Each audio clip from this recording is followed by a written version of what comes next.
So welcome back to the channel guys. आज हमारे सामने जिमनी का जेटा वेरिएंट, बेस वेरिएंट। आज हम बात करने वाले हैं इसके कुछ पॉजिटिव और नेगेटिव्स के बारे में कि क्या आपको जिमनी जेटा वेरिएंट में पॉजिटिव पॉइंट्स मिलते हैं, क्या नेगेटिव पॉइंट्स मिलते हैं, और साथ ही साथ देखते हैं कि इसके अंदर आपको फीचर्स क्या मिलते हैं। सबसे पहली बात अगर मैं बात करूँ तो फ्रंट लुक काफ़ी अमेजिंग है इस कार का। जिमनी का रोड प्रेजेंस काफ़ी अच्छा है। मेरे पास खुद के पास जिमनी अल्फा वेरिएंट है और एज अ ओनर्स परस्पेक्शन भी अगर मैं आपको बताऊं इसके अंदर कि मेरे को इसके अंदर क्या क्या कमियां लगती हैं और मेरे हिसाब से जिमनी जेटा लेना या अल्फा लेना, वैल्यू फॉर कौन सा वेरिएंट लेना वैल्यू फॉर मनी है, वो भी आपको मैं एंड में बताऊंगा। बट फिलहाल अगर हम बात करें कि इसके अंदर हमें क्या पॉजिटिव पॉइंट्स मिलते हैं, क्या नेगेटिव पॉइंट्स मिलते हैं, तो अगर मैं बात करूँ तो जेटा वेरिएंट मैनुअल ट्रांसमिशन में ऑल अराउंड 14 लाख रुपये से स्टार्ट हो जाता है और टॉप मॉडल इसका जाता है 17.5 लाख रुपये तक का ऑटोमेटिक वेरिएंट। तो वो चीज़ हो जाती है। बट अगर आपको एक प्राइस पॉइंट पे गाड़ी चाहिए कि यार मेरे को तो बजट कम है, 14 से 15 लाख रुपए है, गाड़ी 4x4 चाहिए और जिमनी ही चाहिए, तो उसके लिए भाई फिर जेटा वेरिएंट ही बना है, नो डाउट। फिर वो चुपचाप जेटा वेरिएंट ले ले। बट अगर किसी को चाहिए यार कि मेरे को थोड़ा सा फीचर्स भी चाहिए गाड़ी के अंदर, तो फिर वो अल्फा वेरिएंट ले। आज हम बात करने वाले हैं, पहले अगर मैं आपको बताऊं उसके अंदर पॉजिटिव फीचर्स के बारे में, तो पॉजिटिवनेस के अंदर मैं किसी और गाड़ी से कंपेयर करूं तो इसके अंदर हमें 4 सिलेंडर का इंजन मिलता है 1500 सीसी का, जो काफ़ी एक अच्छा टॉर्क वैल्यू प्रोड्यूस करता है। 103 bhp और 134 Nm का टॉर्क के प्रोड्यूस कर देता है। काफ़ी अच्छा इंजन है। पर्सनली मैं चला रहा हूँ इस गाड़ी को, तो इंजन से मुझे कोई ऐसी दिक्कत लगी नहीं। पावरफुल है। जहाँ गाड़ी आपको टॉर्क चाहिए गाड़ी से, गाड़ी के अंदर पावर चाहिए, तो आपको 2 मिनट के अंदर ही देता है, डिलीवर करता है। लैगीनेस नहीं है इंजन के अंदर। इंसुलेशंस हैं ऊपर की तरफ, इंसुलेशंस नहीं है, ना ही टॉप मॉडल में, ना ही इसके बेस वेरिएंट में। बाकी इंजन अगर मैं बात करूँ चलाने के मामले में तो फन टू ड्राइव ज़रूर से है। जैसे मर्जी आप खींच लो गाड़ी, ये प्रॉपर आपको एक रिस्पॉन्स देता है कि हाँ भाई गाड़ी के अंदर पावर है, गाड़ी के अंदर फीचर्स हैं, और साथ ही साथ एक ड्राइविंग जो मज़ा आता है ना गाड़ी के अंदर चलाने में गाड़ी को, वो प्रॉपर यहाँ पे फीलिंग आपको मिल जाती है। फ्रंट से अगर मैं यहाँ पे बात करूँ पॉजिटिव पॉइंट में, तो पहला पॉजिटिव पॉइंट तो इसका इंजन आपको मिल जाता है। सेकंड मेजर पॉजिटिव पॉइंट जो इसके अंदर मिलता है आपको, वो इसके अंदर मिल जाता है 4x4 टेक्नोलॉजी। मतलब अगर आपको एक 4x4 कार चाहिए प्रॉपर, तो आपको ये 4x4 टेक्नोलॉजी यहाँ पे ऑफर कर दी जाती है जिमनी के जेटा वेरिएंट के अंदर से ही। यहाँ पे थार वाला हिसाब नहीं है कि भाई 4x2 भी आ रही है, यहाँ जिमनी 4x4 ही आ रही है, तो वो चीज़ है। बट अगर यहाँ पे मैं बात करूँ तो आपको सेकंड मेजर पॉइंट यहाँ पे मिल जाता है पॉजिटिव पॉइंट कि हाँ भाई अगर आप थार से डायरेक्ट कंपैरिजन कर रहे हैं ना जिमनी का, कि अगर थार या फिर जिमनी में कौन सी लेनी है, तो मेरे हिसाब से ये 2 पॉइंट बहुत ज़्यादा अच्छे हैं। 1500 सीसी का पेट्रोल इंजन जो कि सिटी में आपको 13 से 15-16 तक की माइलेज आराम से निकाल के दे देता है। वो आपके ड्राइवेबिलिटी पे है कि आप उसको चलाते कैसे हैं। मैं अगर अपनी गाड़ी की बात करूँ, मैनुअल ट्रांसमिशन है मेरे पास जिमनी का, और वो मेरे को आराम से 16 तक की माइलेज, 17 की माइलेज भी दे देता है सिटी के अंदर। डिपेंड करता है आप गाड़ी को कितना ज़्यादा हाईयर आरपीएम पे चला रहे हैं। मैं बहुत ज़्यादा स्मूथ तरीके से चलाता हूँ। मैं कभी कभी गाड़ी को खींचता हूँ, बट ड्रास्टिकली खींचने के बाद भी हाईयर आरपीएम पे गाड़ी की माइलेज 13 से नीचे आज तक मेरी गई नहीं है, और काफ़ी एक अच्छी डिसेंट माइलेज निकाल देती है थार के कंपैरिजन में। क्योंकि थार डीजल में होने के बाद भी, अगर डीजल वेरिएंट की बात करूँ तो वहाँ पे भी माइलेज नहीं निकाल पाती। नेक्स्ट पॉजिटिव पॉइंट की, थर्ड पॉजिटिव पॉइंट की मैं बात करूँ यहाँ पे, तो आपको भाई पीछे के दरवाजे मिल जाते हैं। अगर आप एक प्रॉपर फैमिली गाड़ी ढूंढ रहे हैं ना, तो यहाँ पर आपको ये चीज़ बहुत ही ज़्यादा इंपॉर्टेंट मिल जाती है कि आपको इन एंड आउट होना काफ़ी आसान हो जाता है। क्योंकि अगर आप देखें तो काफ़ी आसान है अंदर बैठना, अंदर से बाहर आना, एज़ कम्पेयर टू अगर मैं बात करूँ थार से। क्योंकि थार का 5 डोर वेरिएंट का भी कुछ पता नहीं है, और 5 डोर वेरिएंट आएगा भी ना तो डेफिनेटली जिमनी से महंगा होगा। तब भी जिमनी और थार के बीच में एक टफ कंपटीशन बना ही रहेगा हमेशा कि यार जिमनी लेनी है, थार लेनी है। मारुति की रिलायबिलिटी ज़्यादा अच्छी है, मारुति की सर्विस ज़्यादा अच्छी है, मारुति के प्रोडक्ट्स ईजिली मिल जाते हैं मार्केट के अंदर, और जिप्सी के बाद जिमनी की रिलायबिलिटी वो चीज़ अच्छी है ही है। नेक्स्ट अगर मैं पॉजिटिव पॉइंट की बात करूँ, फोर्थ पॉजिटिव पॉइंट की, तो ये जो बूट अगर आप देख रहे हैं ना इसका, जैसे ही मैंने खोला पहली बात तो ये अपने आप खुल जाता है। नेक्स्ट जो चीज़ मिलती है आपको 208 लीटर की यहाँ पे आपको बूट स्पेस मिल जाती है, जो इतनी ज़्यादा अच्छी है कि 4 बंदों का लगेज आराम से लेके जाएगी। सीट फोल्ड करने की कोई ज़रूरत नहीं है, कोई कैरियर लगाने की ज़रूरत नहीं है, ऊपर कुछ भी करने की ज़रूरत नहीं है इस गाड़ी के अंदर, और आपको एक काफ़ी अच्छी बूट स्पेस मिल जाती है। 12 वोल्ट का चार्जिंग सॉकेट यहाँ पे मिलता है, लैंप मिल जाता है, बूट लैंप आपको, जो इसके अंदर आपको स्टेपनी का जो भी सामान मिलता है, मतलब जैक से लेके आपको टूल से लेके वो सारी प्लेसमेंट आपको यहाँ पे इसके अंदर दे दी जाती है। तो ये चीज़ काफ़ी अच्छी है कि आपको प्रॉपर प्लेसमेंट दी जाती है सारी चीज़ों की। और साथ ही साथ अगर मैं यहाँ पे बात करूँ तो एक काफ़ी अच्छा डिसेंट साइज़ ऑफ अमाउंट में आपको यहाँ पे बूट स्पेस ऑफर कर दिया जाता है। थार के अंदर पीछे में एक कमी है, उसका यहाँ पे पॉजिटिव पॉइंट नेक्स्ट बन जाता है। फिफ्थ पॉजिटिव पॉइंट, यहाँ आपको बैक वाइपर मिल जाता है, थार के अंदर बैक वाइपर नहीं है। और बारिश के टाइम पे भाई पर्सनली मैं एक्सपीरियंस कर चुका हूँ ये चीज़, बैक वाइपर बहुत ज़्यादा ज़रूरी है आज के टाइम पे। अब जिन गाड़ियों में पहले नहीं था, बट आज के टाइम पे अगर मैं बात करूं तो बैक वाइपर बहुत ही ज़्यादा एक इंपॉर्टेंट गेम प्ले करता है अगर आप गाड़ी को बारिश के टाइम पे चला रहे हैं। टायर साइज़ भी इसके अंदर डिसेंट इनफ दे रखा है, 15 इंची का टायर साइज़ दे रखा है। तो अपनी ऑफ रोडिंग कैपेबिलिटीज़ में अगर किसी को बिल्कुल ऑफ रोड ही करना है, इससे कोई भी और स्मूथ मतलब बेसिकली उसको गाड़ी सिटी में नहीं चलानी, ऑफ रोडिंग पर्पज़ के लिए ही चलानी है, तो उस केस में गाड़ी बहुत ज़्यादा अच्छी बन जाती है। आपको टायर प्रोफाइल अच्छी मिल जाती है, साइड वॉल 80 की मिल जाती है आपको, ये प्रॉपर जो थिकनेस है 195/80 की, तो काफ़ी अच्छा एक टायर साइज़ ये बन जाता है। फ्रंट में डिस्क ब्रेक है, रेयर में ड्रम ब्रेक है, और जो इसकी ब्रेकिंग सिस्टम है वो भी बहुत अच्छा है। पैनिक ब्रेकिंग मैंने करके देखी है, तो काफ़ी एक अच्छा स्टेबिलिटी आपको मिलती है गाड़ी के अंदर।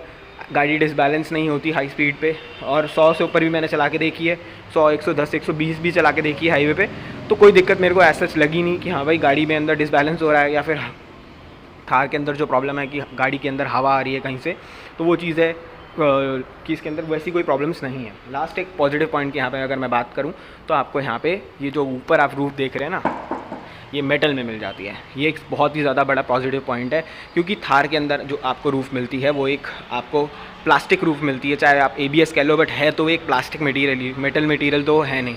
तो उसके अंदर ये चीज़ बहुत ही ज़्यादा बड़ी मेरे हिसाब से नेगेटिव पॉइंट है, क्योंकि भाई ना उसके अंदर कोई इंसुलेशंस हैं, बाहर की नॉइज़ इतनी आती है, बारिश अगर होने लग जाए तो गाड़ी के अंदर ऐसे इतनी ज़्यादा साउंड आती है ना कि कोई कहने ही नहीं उसके।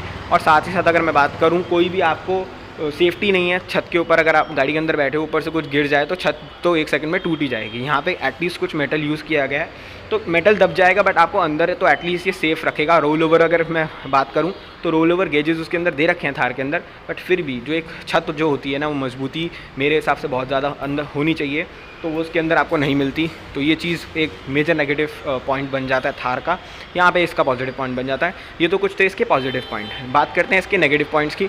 नेगेटिव पॉइंट्स में अगर मैं बात करूँ तो इसके अंदर बेसिकली आपको फीचर्स नहीं मिलेंगे 14 लाख 15 लाख के अंदर, क्योंकि आपको ये बेस वेरिएंट मिलता है, तो सिंपल सी बात है, अगर आपको फीचर्स चाहिए तो आपको अल्फ़ा वेरिएंट में जाना पड़ेगा। बट अगर मैं बात करूँ तो फीचर्स में जो आपकी कॉस्ट कटिंग है, या फिर अगर मैं बोलूँ कि जो इसमें नहीं दे रखे बेसिकली, क्योंकि कॉस्ट कटिंग क्या ही बोलें, जो फीचर्स थोड़ा बहुत तो उन्हें भी डिफरेंस बनाना था दोनों मॉडल्स के अंदर, तो उन्होंने फ्रंट में आपको इसके अंदर हेलोजन बेस्ड हेडलैम्प्स मिलते हैं, LED बेस्ड नहीं मिलते। सेकंड मेजर चीज़ जो है, इसके अंदर फॉग लाइट आपको नहीं मिलेगी जेटा वेरिएंट के अंदर, ना ही इसके अंदर कोई आपको वॉशर फ्लूइड यहाँ पे ऑप्शन दिया जाता है। तो ये चीज़ 3 तो आपको मेजरली फ्रंट से ही दिख जाएंगी इसके अंदर। नेक्स्ट जो चीज़ साइड में बात करूँ तो इसके अंदर अलॉय व्हील्स आपको यहाँ पे नहीं मिलेंगे देखने को, यहाँ पे आपको स्टील व्हील्स ही मिलेंगे। नेक्स्ट जो चीज़ अगर मैं यहाँ पे बात करूँ फीचर्स के मामलों में, ये जो आपको ORVM मिल रहा है ये ग्लॉसी ब्लैक फिनिश के अंदर नहीं मिलेगा, मैट ब्लैक फिनिश के अंदर मिलेगा। हैंडल्स भी इसके अंदर डोर हैंडल्स सारे के सारे मैट ब्लैक फिनिश के अंदर ही मिलेंगे। और साथ ही साथ यहीं से मैं अंदर अगर लेके जाऊँ आपको, तो यहाँ पे जो ये मिरर है ना आउटसाइड IRBM, इसका यहाँ पे आपको एक बटन एक्स्ट्रा मिलता है टॉप मॉडल के अंदर, जो मेरी गाड़ी के अंदर है अल्फा वेरिएंट के अंदर। उससे गाड़ी के जो मिरर्स हैं वो फोल्ड हो जाते हैं। इसमें फोल्डिंग का आपको कोई भी प्रोविज़न नहीं मिलता, आपको हाथ से ही फोल्ड करने पड़ेंगे। और यहाँ पे अगर मैं बात करूँ तो खाली सी स्पेस देख रहे हो ना, इसके अंदर आपको टॉप मॉडल के अंदर मिलता है पुश स्टार्ट स्टॉप बटन। यहाँ पे सिर्फ आपको एक की ही मिलेगी। चाबी भी बिल्कुल इनकी बेसिक चाबी है जो हर किसी गाड़ी में दे देते हैं, चाहे अरीना हो, चाहे वो अपना मैं बात करूँ नेक्सा की गाड़ियाँ हों जिसमें बेस वेरिएंट में आती है, तो चाबी कुछ आपको इसके अंदर ऐसी मिल जाएगी, दोनों सेंटर लॉकिंग वाली एटलीस्ट मिल जाती हैं, वो चीज़ है। बात करूँ अगर मैं इंटीरियर के ही अभी, तो इसके अंदर हमें क्रूज़ कंट्रोल नहीं मिलता इस वेरिएंट के अंदर। स्क्रीन साइज़ हमें यहाँ पे छोटा मिलता है। और यहाँ पे अगर मैं नीचे की तरफ बात करूँ तो आपको इसके अंदर ऑटोमेटिक क्लाइमेट कंट्रोल का फीचर भी नहीं दिया जाता है कार के अंदर कंपनी की तरफ से। बाकी सेंटर कंसोल बिल्कुल सेम एज इट इज़ मेरी गाड़ी की तरह ही है, कोई भी ऐसा इसके अंदर फीचर्स की एज सच कमी नहीं है। बट सिर्फ आपको यहाँ पे ऑटोमेटिक क्लाइमेट कंट्रोल नहीं मिलेगा, स्क्रीन साइज़ यहाँ पे छोटा मिलेगा आपको। यहाँ पे अगर मैं बात करूँ तो हेडलाइट वॉशर का यहाँ पे आपको एक बटन मिलता है, वो आपको यहाँ पे नहीं मिलेगा। ऑटोमेटिक हेडलैम्प्स नहीं मिलेंगे। ये मतलब बेसिक फीचर्स हैं जो आपको यहाँ पे डिलीटेड मिलेंगे, यहाँ पे आपको देखने को नहीं मिलेंगे अगर आप जेटा मॉडल ले रहे हैं। ऊपर की तरफ बात करूँ तो same as it is roof आपको मिलती है, कोई भी इसके अंदर रूफ में कोई चेंजेस नहीं है। यहाँ पर मैं बात करूँ केबिन लैम्प के अंदर कोई भी चेंजेस नहीं है। AC वेंट्स के चारों तरफ यहाँ पे आपको एक सिल्वर फिनिश मिलेगी टॉप मॉडल के अंदर, वो आपको यहाँ पे नहीं दी जाती है। डोर हैंडल्स अगर मैं बात करूँ तो यहाँ पे आपको जो क्रोम फिनिश में डोर हैंडल्स मिलते हैं वो यहाँ पे आपको नहीं दिए जाएंगे इस मॉडल के अंदर। तो मतलब बेसिक जो कॉस्मेटिक चेंजेस हैं ना वो करे गए हैं।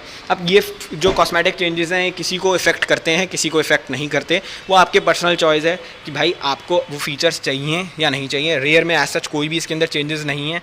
सीटिंग कंफर्ट आपको सेम मिलेगा, हेडरेस्ट आपको एडजस्टमेंट के साथ यहाँ पे मिल जाएंगे। और पीछे भी आपको अगर मैं बताऊँ तो एक पॉजिटिव पॉइंट में एक चीज़ और आ जाती है कि यहाँ पे आपको सीट बेल्ट रिमाइंडर मिलता है। बट यहाँ पे साथ ही साथ वो रिमाइंडर नेगेटिव भी बन जाता है क्योंकि यहाँ पे सेंसर्स नहीं दे रखे। फ्रंट सीट में यहाँ पे सेंसर्स दे रखे हैं दोनों साइड, तो आपको ये ना बेल्ट लगा के ही रखनी पड़ेगी, नहीं तो 60 सेकंड तक 1 मिनट तक ये जो बेल्ट का रिमाइंडर है ये टू टू टू टू करता रहेगा और बहुत ज़्यादा इरिटेट करता है। लिटरली मैंने खुद अपनी गाड़ी में ऐसे ही सीट बेल्ट लगा रखी है। जो भी बंदा पीछे बैठता है फिर अगर उसे लगानी है सीट बेल्ट प्रॉपर लगा लेता, नहीं तो जस्ट आगे से ऐसे कर लेता, क्योंकि ये बहुत ज़्यादा इरिटेटिंग है और वो चीज़ आप बंद कर ही नहीं सकते हो। वो यहाँ पे आपको एक नेगेटिव पॉइंट और पॉजिटिव पॉइंट दोनों में देखने को मिलेगा। तो मैंने आपको बताया 40 लीटर का फ्यूल टैंक मिलेगा। रेयर में एज सच कोई इसके अंदर चेंजेस नहीं है। यहाँ आपको कैमरे का प्रोविज़न मिल जाता है, तो ये चीज़ अच्छी है कि अगर आप कैमरे के लिए गाड़ी सोच रहे हैं कि यार टॉप मॉडल में कैमरा मिल रहा होगा, बेस मॉडल में नहीं मिल रहा होगा, तो बेस मॉडल में कैमरा तो आपको इन्होंने दे रखा है, बट कैमरे की क्वालिटी भी और जो उसका व्यू है वो बस ऐसा ही है कि भाई काम चला हुआ है, उसमें कोई एज सच कोई इतना अच्छा कैमरा नहीं है। मैं खुद परेशान हूँ, मैं खुद इसके कैमरे पे ज़्यादा रिलाई नहीं करता क्योंकि इन्होंने जिसकी प्लेसमेंट रखी गई है ना वो बहुत अजीब सी रखी गई है। वो नीचे नीचे का ही व्यू दिखाता है बिल्कुल, और मेरे को लगता है कहीं ना कहीं उसका जो व्यू है ना वो ब्लॉक हो रहा है और उसकी वजह से एक प्रॉपर व्यू गाड़ी के अंदर नहीं आ रहा। कैमरे की प्लेसमेंट मुझे लगता है इन्हें स्टेपनी के टायर के ऊपर यहाँ पे कहीं कर देनी चाहिए थी, जो ज़्यादातर कार कंपनीज कर देती हैं, बट चलो जहाँ पे इन्होंने दिया एटलीस्ट दे तो रहे हैं, वो चीज़ यहाँ पे हो जाती है। बाकी अगर मैं बात करूँ, गाड़ी ऑल अराउंड बहुत अच्छी है, चलने में कोई दिक्कत नहीं है, माइलेज कंसर्न अच्छे हैं, सब कुछ ठीक है, चलाने में अच्छी है, सिटी ड्राइविंग अच्छी है और एज सच इसके अंदर कोई भी दिक्कत नहीं मिलती। थोड़ा सा गियर एंगेजमेंट हार्ड मिल जाता है आपको, वो आपकी पर्सनल चॉइस है कि आपको अगर कोई फन टू ड्राइव कार ले रहा है और बेसिकली 4x4 कार ले रहा है ना, तो उसको ये चीज़ें तो महसूस होंगी ही, क्योंकि गियर एंगेजमेंट थोड़ा बहुत हार्ड आपको इस गाड़ी के अंदर मिलेगा। जब आप एक ऑफ रोडिंग कार ले रहे हैं तो ज़रूर से थोड़ा गियर एंगेजमेंट हार्ड मिलेगा। उसका रीज़न भी यही है कि ये जो इसका इंजन है वो सीधा नहीं लगा, पैरेलल माउंटेड लगा है। उसका सिर्फ एक बेसिक रीज़न ये है कि भाई आगे जाके अगर आप कोई मॉडिफिकेशन इसके अंदर करवाना चाहते हैं तो वो ईजिली हो जाएंगी और उसमें कोई दिक्कत नहीं आएगी आफ्टर मार्केट अगर आप मॉडिफिकेशन करवाना चाहते हैं। तो ये थी इसकी पॉजिटिव नेगेटिव की वीडियो। और लास्ट में अगर मैं यही बोलूँ कि आपको जेटा लेना चाहिए, अल्फ़ा लेना चाहिए, मेरे हिसाब से अगर आप एक फ़ीचर लोडेड कार चाहते हैं जिसके अंदर फ़ीचर्स चाहिए, आपको बेसिक फ़ीचर्स भी चाहिए, एडवांस फ़ीचर भी चाहिए। किसी को हेडलाइट वॉशर बहुत पसंद आ जाता है, जिसको फॉग लैंप बाहर से नहीं लगवाने, हेडलाइट एलईडी में चाहिए, एलॉय व्हील्स चाहिए और बहुत सारी चीज़ें हो जाती हैं जो इसके अंदर दे रखी है। कीलेस एंट्री चाहिए, ऑटोमेटिक हेडलैम्प्स चाहिए। ये बहुत बेसिक फीचर्स हैं, बट किसी को ये बहुत अट्रैक्ट करते हैं। और मेरे को तो स्पेसिफिक रीज़न मेरा अल्फ़ा वेरिएंट लेने का सिर्फ एक ही था कि मेरे को काइनेटिक येलो कलर चाहिए था इसका, और वो सिर्फ टॉप मॉडल्स में ही आता है, तो इसलिए मेरे को टॉप मॉडल लेना पड़ा। वैसे तो अगर मैं बात करूँ तो मेरे को तो सारा कुछ चेंज करवाना ही है अपने हिसाब से, अलॉय व्हील से लेके बम्पर से लेके प्रॉपर मॉडिफाई करवानी है मेरे को तो अपनी जिम्नी। तो मेरे लिए तो वर्थ इट तो मेरे लिए बेस मॉडल ही था इसका, बट मेरे को लेना पड़ा इसका टॉप मॉडल क्योंकि मुझे इसका कलर काइनेटिक येलो में ही ज़्यादा सबसे अपीलिंग लगी। और एक जो हेड टर्नर बन जाती है ना वो उसी कलर में बनती है, क्योंकि वो एक रोड प्रेजेंस अलग से यहाँ पे आपको दे देता है जब गाड़ी आप लेके रोड पे निकलते हैं। तो वो चीज़ आपके ऊपर है। मैंने तो सिर्फ कलर की वजह से टॉप मॉडल लिया था, बाकी एज सच फीचर डिफरेंस इतना नहीं है। जो भी चीज़ इसके अंदर है वो आपको बाहर से लग के भी मिल जाएगी काफ़ी हद तक, काफ़ी चीज़ें। तो वो चीज़ आपके ऊपर है कि आप इसका टॉप मॉडल लेना चाहें या फिर बेस मॉडल।